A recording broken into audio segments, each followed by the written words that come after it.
History is rarely built exclusively for power or prestige. Sometimes it rises from the practical demands of the ledger, the weigh scale, the dock, and the rail line. Standing proudly at 51 Stewart Street, the former Hamilton Custom House is a pre-Confederation landmark born between 1858 and 1860.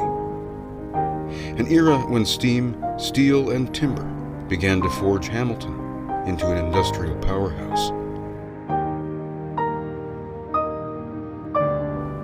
Championed by political figures like railway titan Sir Allan MacNab to anchor the economic weight of the Grand Western Railway, and designed in the Grand Italianate style by architects Frederick J. Rastrick and F. P. Rubridge, it was meant to mirror the Renaissance palazzi of Europe, right here on the shores of Burlington Bay.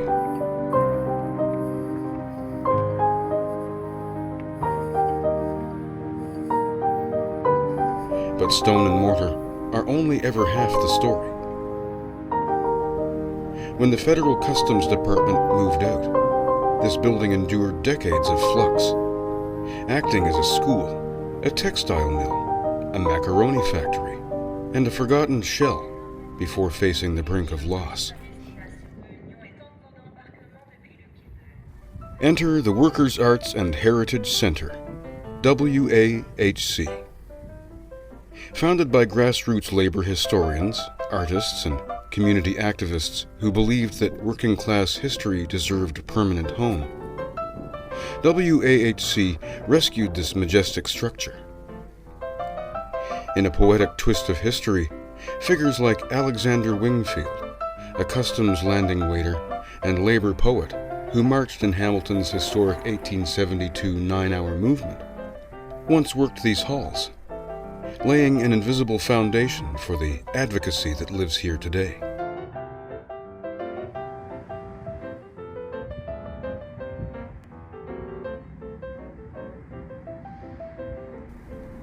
This film is an expression of gratitude to WAHC, a quick tour of their halls, keeping our lens intentionally restrained so that you, the viewer, will step through these doors yourself and uncover the rest.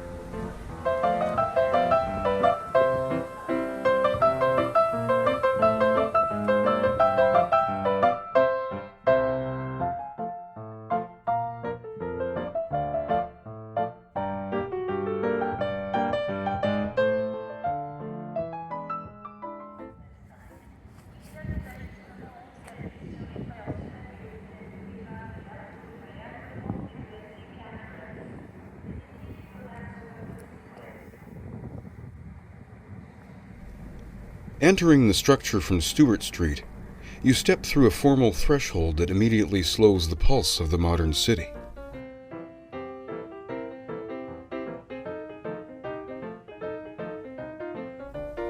You cross into a shallow vestibule before pushing through solid wood doors into a lobby that retains its historic, quiet opulence.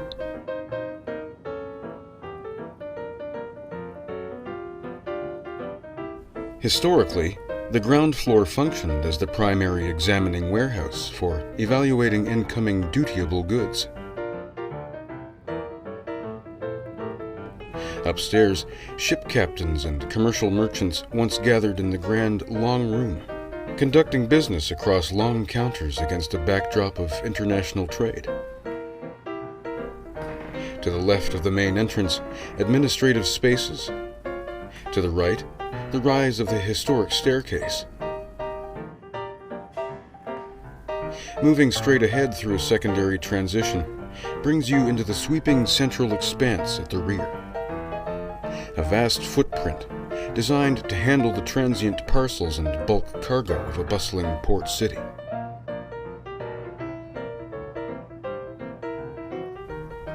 Every molding, every baseboard, and every structural trim tells the story of an age when public architecture was built to endure for centuries.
Move vertically through the building and the architecture shifts through time. You encounter the contrast between the sweeping grace of the original main staircase and the clean lines of the modern secondary stair installation, carefully integrated into what was once the old rear receiving bay to meet modern safety and fire standards. Down at the southeast corner, the original double doors with their heavy arched frames still mark where freight and parcels once moved off the courtyard grade.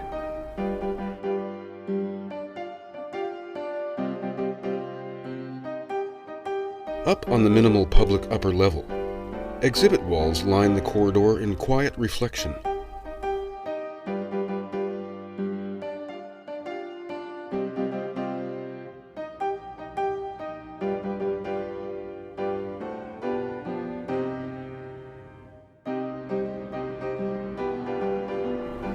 Down in the basement, you walk beside massive exposed native stone and rubble masonry foundation walls, marked by striking lime green painted flooring, utility pipes, and old maintenance nooks.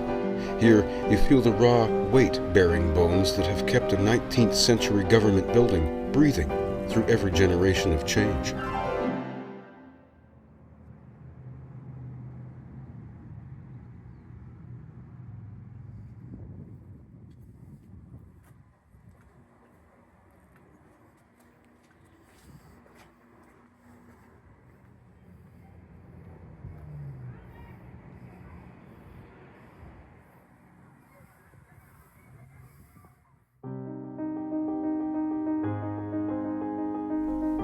Museums like WAHC survive and thrive not through passive observation, but through active community participation.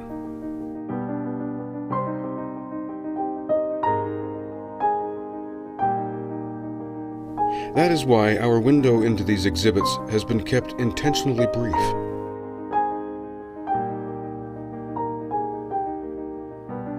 To leave the discovery entirely in your hands.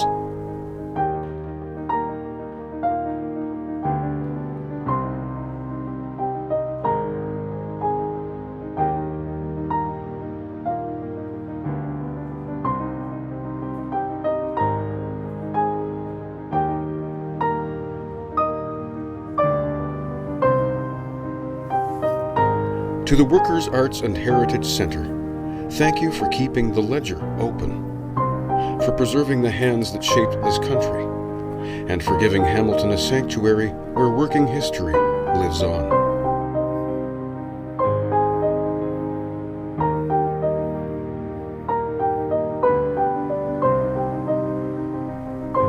Go pay them a visit.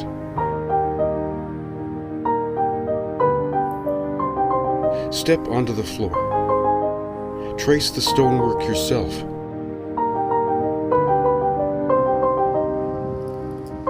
And let the building speak to you.